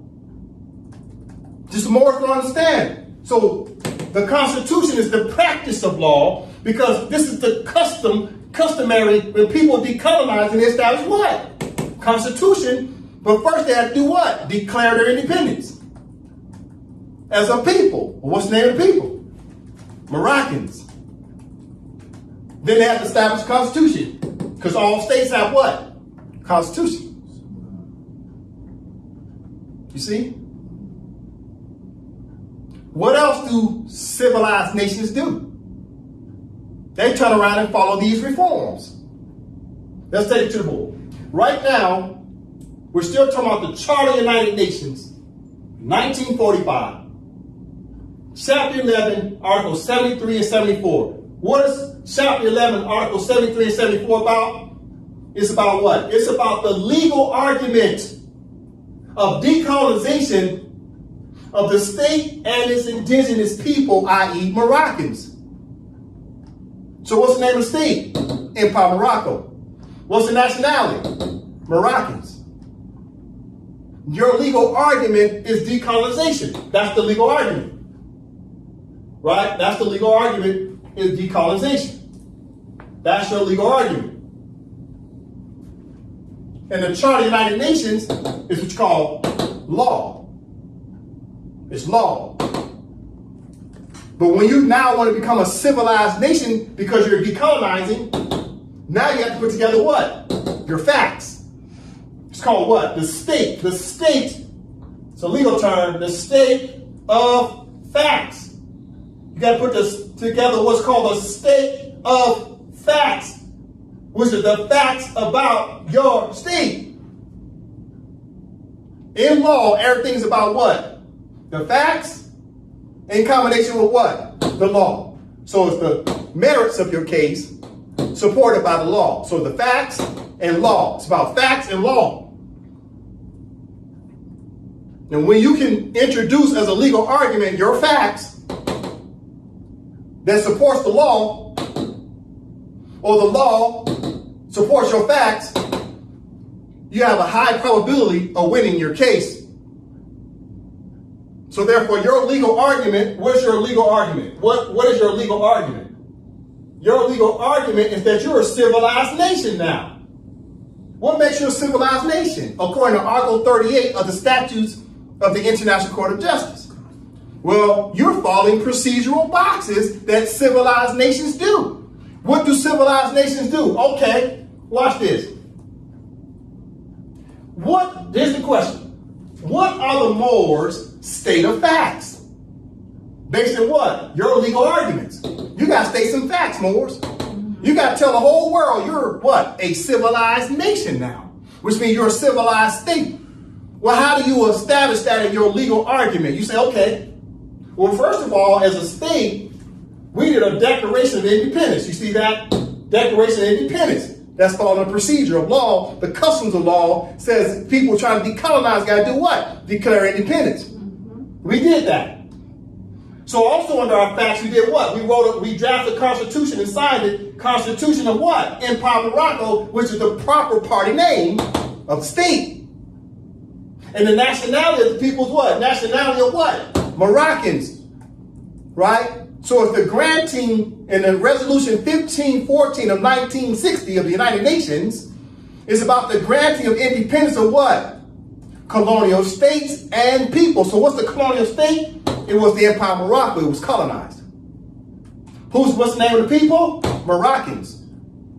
So your constitution granted you through a unilateral constitution, you granted the powers to decolonize through the state and for the people.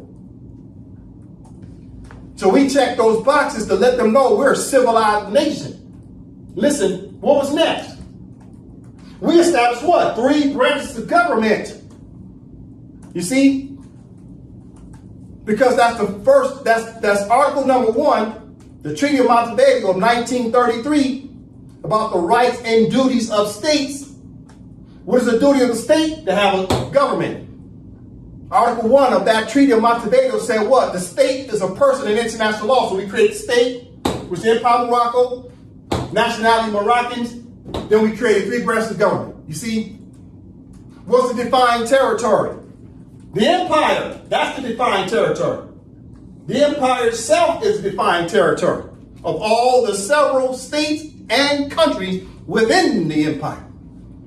Creates a defined territory. It's an empire, it's expansive. Listen. So now we establish 3 branches of government. We can prove that through our state of facts because we have what? A public inauguration. Everybody got sworn in. Next, right here, under civilized nation, you got to check some procedural boxes. What was another box we checked? Accession to the various Moorish treaties. Once you become parties to all the Moorish treaties, through your 3 branches of government, because not the legislative branch, has to pass a bill that says we recognize these Moorish treaties. And then the prime minister and the sultan signs off on that bill and fully ratifies it. And then you send a copy, right, to the United Nations. The United Nations calls it accession. United Nations says, okay, you got to deposit your recognition of these treaties, that you become a party to it, or you recognize your own treaties, and you got to deposit that with the Secretariat of the United Nations, and according to what? Article 102 of the Charter. That's called accession. That's under our state of facts. What else on the state of facts? Okay, let's talk recognition. The Empire of Morocco, right, under recognition by other states. That's called diplomatic relations. So the Empire of Morocco has already recognized several states on planet Earth. And in like manner, the several European states turned around and recognized the Empire of Morocco. Through what? Treaty relations. So the recognition of the Empire of Morocco has already taken place since the 17th century and before that. Even France signed a treaty with the Empire of Morocco in the year 1631.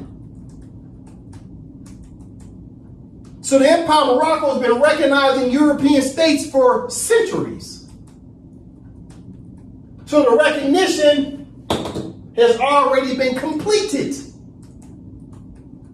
All the Moors had to do is sit back and what? The seats of the government. With the proper nationality of Moroccan, not Al Moroccan. There's no such thing as Al Moroccans. The people are Moroccans, period. What else? This last box under what? State of facts. We're stating the facts of our procedures of what we did for the state. What do? We ratified, deposited, and promulgated all of the above. This is what we do in states. So at the end of the day, who validates all of this that we did as a state? Well, one, who's the first person who validated it? The United Nations. Because we deposited everything with the United Nations according to Article 102 with the Secretariat. Who else can validate it? Well, we gave notification to the United States of America as an example. We gave them a copy of the Constitution, etc. under notification. So we did depository with the United Nations and notifications to the United States of America as an example. And then after all of that, the Consular Court can validate all of the above. So under the Treaty of Peace and Friendship of 1836, let's go to it. On a Treaty of Peace and Friendship of 1836, a bilateral treaty with the United States of America, you go down to what? You go down to Article what? 22. What is Article 22 about? Okay, Article 22 is about what? having your property returned under what? The will. Remember Article 22, the word will is mentioned 3 times. Right? Okay, Brother Joseph, Article 22. Article 22. If an American citizen shall die in our country and no will shall appear, the consul shall take possession of his effects. And if there shall be no counsel, the effects shall be deposited in the hands of some person worthy of trust, until the party shall appear who has a right to demand them. But if the heir to the person deceased be present, the property shall be delivered to him without interruption. And if a will shall appear, the property shall descend agreeably to that will, as soon as the consul shall declare the validity thereof. Okay, so Article 22 in a bilateral treaty with the United States of America, right? So there's 2 treaties of peace and friendship, 1787, right, and 1836. And the language of Article 22 did not change between those 2 treaties, right? So Article 22 says, if an American citizen shall die in our country, well, let's switch that. If a Moroccan should die, right? So what happens is Moroccans die under excheat and hypothecation, right? Because the Moors got what? Colonized first on the regime of capitulation. Then after that colonization, then the Moors got what? Naturalized. Naturalized meant what? The Moors got adopted by the United States of America. Now the Moors were called Americans instead of Moroccans. So therefore, our bloodline as a people stopped under excheat and hypothecation. So now we die. How do we die? It's called civilized mortus. We were dead, what? In the eyes of the law. What was dead? Our true nationality was dead. Why? It's because we got adopted by the United States of America, and now we were called what? Americans. Therefore, our bloodline under inheritance stopped because we wouldn't call ourselves Moroccans no more. That was in the past. The present, the Moors will call themselves Americans. They waived their right of claim and inheritance to the Moroccan Empire because they will call themselves Americans, call themselves Canadians, call themselves British, call themselves German, call themselves French, etc. They got adopted. So in the Article 22, the Treaty of Peace and Friendship, we have to establish a will. What's the will? The Constitution. But what's the name of the Constitution? It must be for the party name. Who's the person in international law? Empire Morocco. What's the nationality? Moroccans. So listen. If an American citizen shall die in our country, let's switch that. If a Moroccan shall die in the country or i.e. the jurisdiction of the United States of America, because the Moors got colonized and naturalized, they were called Americans now. So we died. How do we die? Civilized mortus. What does that mean? Dead in the eyes of the law. We wasn't dead physically. We were dead on paper through legislative acts, constitutional acts of the United States 14th Amendment, and then it was confirmed by the Sultan in 1880 through a multilateral treaty. The Sultan agreed, he recognized, he consented, and acquiesced to allow the Moors to be naturalized, i.e. adopted. Listen, so if Moroccans die in the jurisdiction of the United States of America, and no will shall appear, the consul shall take possession of his effects. So who took possession of our effects as Moors? It was the United States of America and all the other European states. The council shall take possession of his effects. Whose effects? The Moroccans' effects. And if there shall be no council, the effects shall be deposited in the hands of some person worthy of trust. Who became the trustees? The administration. What does administration mean? The colonial governments. All throughout the Empire of Morocco, that's under Article 73 of the Charter of the United Nations, said the administrators were overseeing the colonial territories.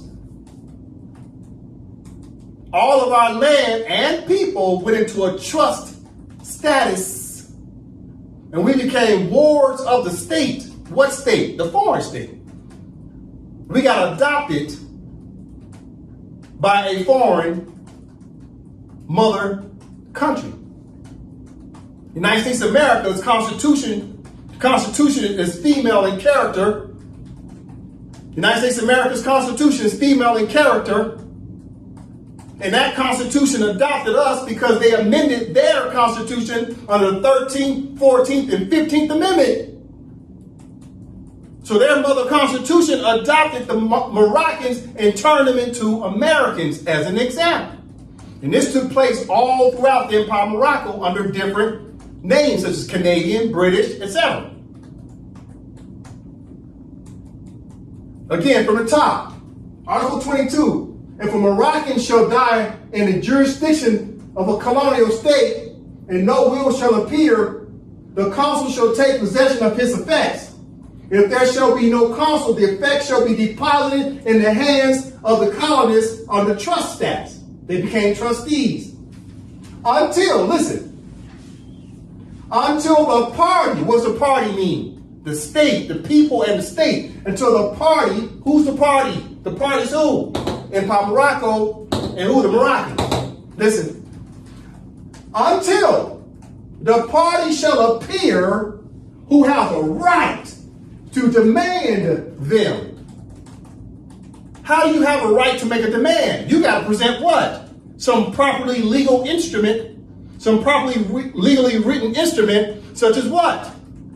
You got to have what? A constitution, a deed, right? A will, something that was drafted that has standing in law. That's the will. You got to hand it to the person who has your property in their possession. So the Moors have to establish a will. What's the will? The Constitution. Listen, from here, until the party shall appear who has a right to demand them. What makes a right? What makes a right? What makes rights? Laws. You don't have a right unless it's in writing. You don't have rights unless it's in writing. So what gave Moors rights again? The Constitution. Constitution in Morocco set up a right because the Constitution itself is what? Laws. Rights are laws. Laws give you rights. So the right, which is the law, was what? The Constitution, because the Constitution is the first law of the people. It's the principal law. It's the first law of the people. Read again. Article 22, Treaty, Peace, and Friendship. So until the party shall appear who have a right to demand them. But if the heir to the person deceased be present. Who's the heir to the person deceased? First of all, who was deceased? The Empire of Morocco was deceased. It was in a shallow grave. We have to emerge as a sovereign independent state. You're emerging from what? So if you're emerging, that means you was what? Submerged. You were submerged. That's why they say shallow grave, because shallow grave means you've been submerged in a shallow grave. You were deceased. According to what? The status you were in. You were what? Civiliter mortus. You were dead. On paper. How do you come back to life? The Constitution, which is the will, it must what? Appear.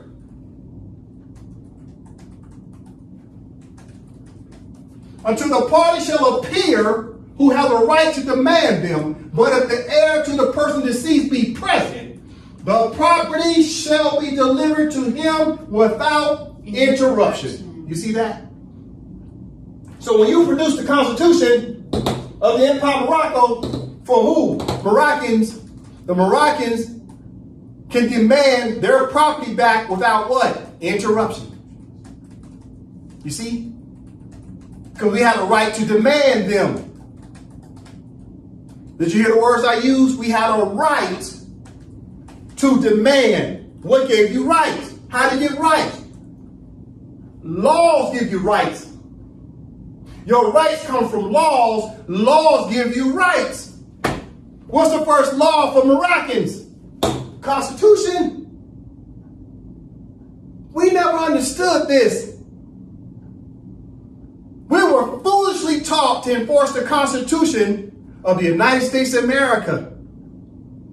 You know what we were doing? We were acquiescing to our adopted mother's Constitution. We were coming under her house rules because we were adopted as Americans. When you say enforce the Constitution of the United States of America, that is your adopted mother's Constitution. You talk about enforcing it as if you got some rights to it because you're claiming to be American. But you're a redhead stepchild of the United States of America. You're adopted. You're supposed to return to Morocco's Constitution to be recognized as Moroccans again. That's your mother. Constitution of the Empire of Morocco is your mother. That's Big Mama. If you want to use an Ebonics term, which is not a legal term in law, Big Mama is not a legal term that you can go into a court talking about, yeah, I'm talking about Big Mama. They will laugh you out the court anywhere on planet Earth. You got this foolishness running around here with Rod Hayes and the rest of his crew talking about you got to use Big Mama laws. Shut the hell up. You don't know a damn thing about law. This is why all the people following Rod Hayes and Red Bird gonna go to jail with them feathers on. So if you want to use the Ebonic word called Big Mama is called the Constitution. Listen. I'm taking it from here. Until the party shall appear who has the right to demand them, but if the heir to the person deceased be present, the property shall be delivered to him without interruption. And if a will shall appear, the property shall descend agreeably to that will. So we agreed as Moroccans through this Constitution that that's our will. That's the deed for the estate, the estate, Empire State. So that's our agreement. That's our, it says right here. And listen, if a will shall appear, the property shall descend agreeably to that will. So they got to return everything to the Moors according to our Constitution because that's our will. Listen. As soon as the consul shall declare the validity thereof. Who has to declare it? Who? Consul court. Why would the consul court have to get involved? It's because some person worthy of trust, i.e. the colonizer, is holding on to your property.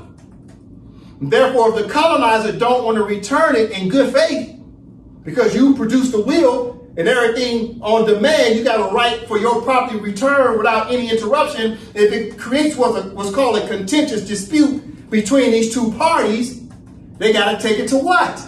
A court venue. Who settles the matter? Calls the court. Listen to me. 4 elements of a contract. What's the 4 elements to a contract? Box number 1 is what? Parties must be known. Box number 2 is what? Who's superior? Who's inferior? Box number 3 is what? What are the terms and conditions? Last but not least, box number 4 is what? How do you enforce the contract? You see the last sentence?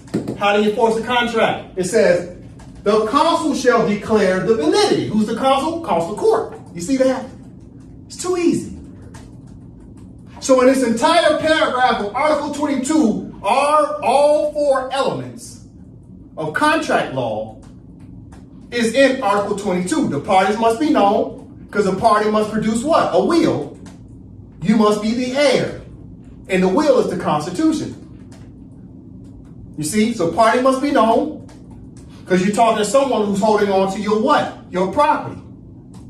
Under trust. So it's two people. In Article 22, it's talking about two separate parties, which is the United States of America and the Empire of Morocco. And the Empire of Morocco has Moroccans, i.e. Moors. And the United States of America have what? American citizens. So these two parties, under Article 22, parties must be known. So it's Moroccans and Americans. Okay, what's the second box of the four elements of contract law? Who's superior? Who's inferior? So the Moors end up in an inferior position because we were deceased. Because we have the wrong what? Party name. We would call ourselves Negroes, Black, Colored, Moorish American, African American, and if you want to pick an Indian name, Cherokee. Wrong party name. Okay, what's the third box? What are terms and conditions? Article 22 set up terms and conditions. What are the terms and the conditions of what you need to do? You got to be a proper heir, and you got to make a demand with your rights. What's the right? You got to bring up some document, which is the will, Constitution, that sets up the law. Your rights are according to the law. And what's the fourth element of contract law? How do you enforce the contract? Consular court. Validity is by who? The consul. Consular court. All four elements of contract law is in Article 22. The Moors absolutely failed at this for decades. But they've been reading the Treaty of Peace and Friendship since day one. This is year 2024. Treaty of Peace and Friendship been out since 1787 and 1836. We're in the year 2024. Moors don't know how to follow instructions. That's our problem. But why is it that we didn't know about the instructions? It's because of our so-called master teacher leaders who are full of crap. All of them.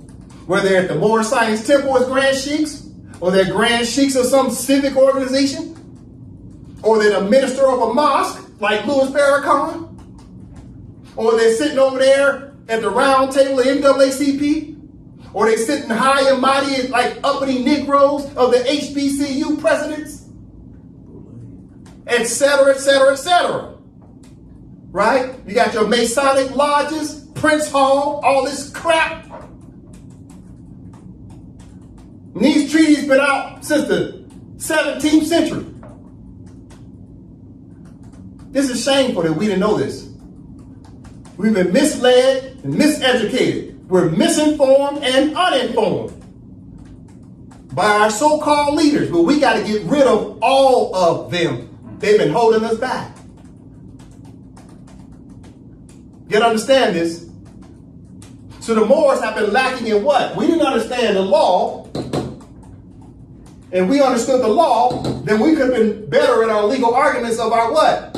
Our facts. Because when you understand the law, then you understand what? Substantive law, and then what? Procedural law. These are the procedures that were set forth by the Empire of Morocco that then set up what? Our state of facts. You see? So, what we have to take away from this is I start to close out.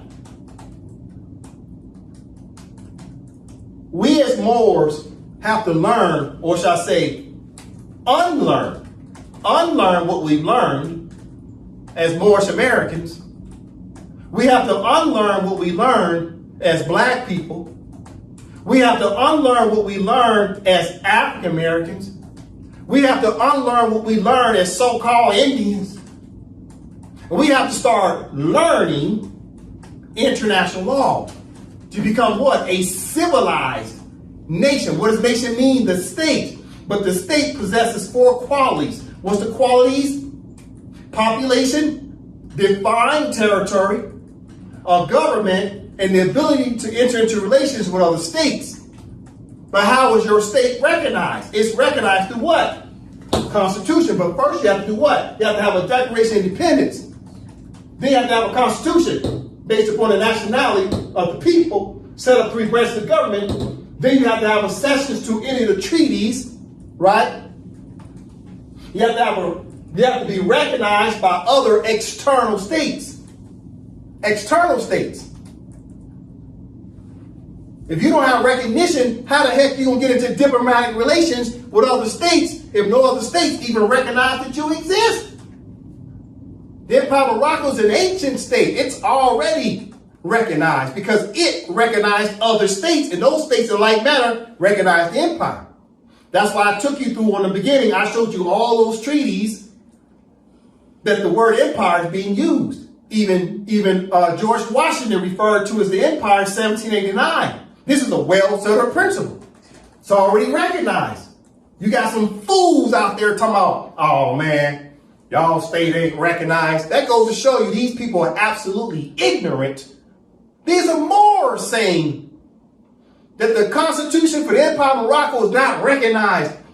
Fool, the Empire of Morocco is a state that was been recognized probably since before time immemorial. The foolishness. Right. The Empire of Morocco has literally been recognizing everybody else as the new kids on the block. Exactly. The Empire of Morocco is the OG. And these foolish Moors run around with fezzes and turbans on talking about, oh man, y'all Constitution, Empire of Morocco, y'all state ain't recognized. You fool! The empire is ancient. The word Morocco is ancient. The foolishness. Anyway, as I start to close out, the Empire of Morocco recognition is already taking place. We just had to just jump in the chairs of government under a public inauguration and open the session up and start to govern again. Just roll up our sleeves. That's it. Get to work. Instead of all this procrastination and posturing, buffering, the foolishness. Treadmilling. Yeah, the treadmill. The Moors don't know the difference between motion and progress. They've been on a treadmill for decades. It is not the students' fault. It's the leaders who taught them all this BS. But at some point, the students going to get blamed as well because AMPAC study session has 147 classes. Since July 11th of 2021, 3 years worth of classes. You still run around talking about, I don't know what y'all talking about. Well, guess what? That's going to be on you. Yep. You can't claim ignorance. Ignorance of the law is no excuse. AMPAC study session has been teaching law for 3 years. And we're going through the due process of decolonization as I'm speaking. And this is what Moors got to understand. But the question is, what's the political status of the Moor? Because the word Moor, even though it's a noun, is used as a generic word. There's all types of Moors on planet Earth. The question is, what's your political status? Right. Have you returned to Morocco and pledged your allegiance to the Empire of Morocco and the national flag of the Empire of Morocco? No. Then you still naturalized, which means you still whatever the name is of your adopted family, which means technically you are not a Moor. I hate to tell all the Moors this. You can run around and keep saying, I'm a Moor. Okay, prove it. Because Moor means Moroccan. Tell me the name of the Moroccan state that recognizes you. Have you been registered with a Moroccan state? 99% of all Moors have not been registered with a Moroccan state. Therefore, you still come under the naturalization status of the foreign country. You still American. You ain't a Moor. Because Moor means Moroccan. So you got to understand, that's just like, and I said I was going to close out, but let me say this. You know how people say, like fraternities and sororities, right? They'll say, you're not supposed to be running around talking about you an AKA. or you a Kappa if you don't have a membership with that fraternity or sorority. Mm-hmm. Even if you were a member, you could throw up all your signs and symbols and you can wear your apparel. Guess what? As soon as you stop paying your dues or you leave the membership, guess what they tell you? You can't wear that apparel no more.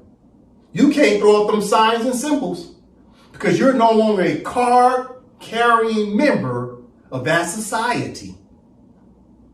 So you've been basically excommunicated. You've been exceeded and hypothecated from no longer being able to call yourself a Delta or AKA or a Kappa or a Q if you're still not affiliated on the registration of that society, i.e. that association. So if somebody catch you out of bounds, you throwing up signs and symbols and wearing apparel, and they check the registration and say, that's fraud. They can bring suit against you for what? False impersonation. You got to understand what I'm saying. So you can run around and keep throwing up the Q signs all you want to. I'm a Moor or I'm a Q dog. But when we check the registration and you ain't on that list that's been recognized by Moroccan state, that means you're just an absolute fraud. I can tell all the Moors this. You can run around saying you're a Moor all day, but you're not a card-carrying Moroccan from a Moroccan state. Therefore, you just simply American. You ain't Moorish American. You ain't a Moor. You just simply American because you've been adopted as American until you return to the Empire of Morocco and pledge your allegiance to the state and the flag of the state. So with that being said, I'm going to close out with that, right? We'll get back to this next class. I had a lot more content I wanted to share with the Moors today. I wanted to take my time. Plus, I wasn't feeling too good today because my sinus is messing up, all this pollen in the air. But next class, we'll continue to understand about the Constitution, why it was important for the Moors. We'll get into more definitions because we got a lot more information we need to go over because we got to understand the importance of why we needed a constitution for the Empire of Morocco. So with that being said, I end with that. Islam. Islam. Thank you.